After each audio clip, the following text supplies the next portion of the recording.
今仔日新闻头起先，先来看中共暂时无有警伫咱台湾西南海峡和平外海为临时的操演区要实弹射击。今仔日甚至阁发布军舰实弹操演的影片。咱的国防部嘛侦测到45撮强击扰台，其中是有34撮飞过海峡的中线。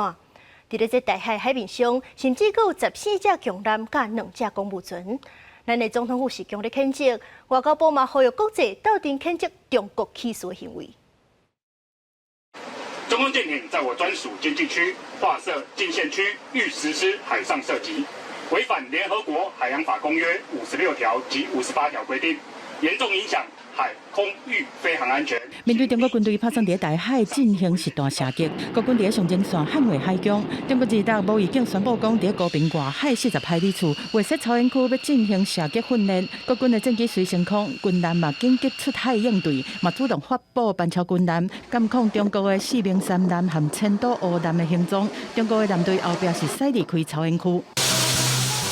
中国军队的东部战区27日透早就发布舰队最近实弹操演的影片，对外展军事实力，威逼台湾的意思是真高。国防部发布侦测到中国军机45架次，其中34架次是超过海峡中线，入来到咱的中部和西南部空域，各有14架次的中国军舰、2只公务船出现在台海。国军嘛讲出中国军队操演区的位，对区域安全稳定的公然挑衅。 总统府表达严厉的谴责。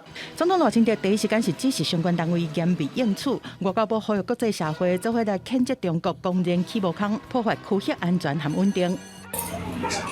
针对中国军队伫西南海峡画设操演区，有可能去影响到迄边的渔民讨生活。东港区渔会讲，军舰的维持渔船会经过的所在，自7早起，渔民正常出海去掠鱼。有一寡渔民认为讲影响无介大。但是有比较担心的渔友嘛，我们也会建议说，那就是暂时先不要出海作业。学者分析，中国画设操演区，再搁结合实弹操演的影片，后壁的目的恐惊是要执行认知作战，嘛警告美国。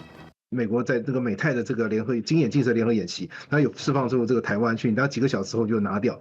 我觉得可能中共对于这个未来情势发展会非常担心，但是他其实拿不太出什么反制的方法，所以可能就是借由军事活动讯号，表态一下。苏浩宏讲，台美军事合作升温，加上美国在印太地区加大关注的力量，和中国真不满。不排除中国军队最近的加大扰台的力量，国军千万袂当大意。记者综合报道。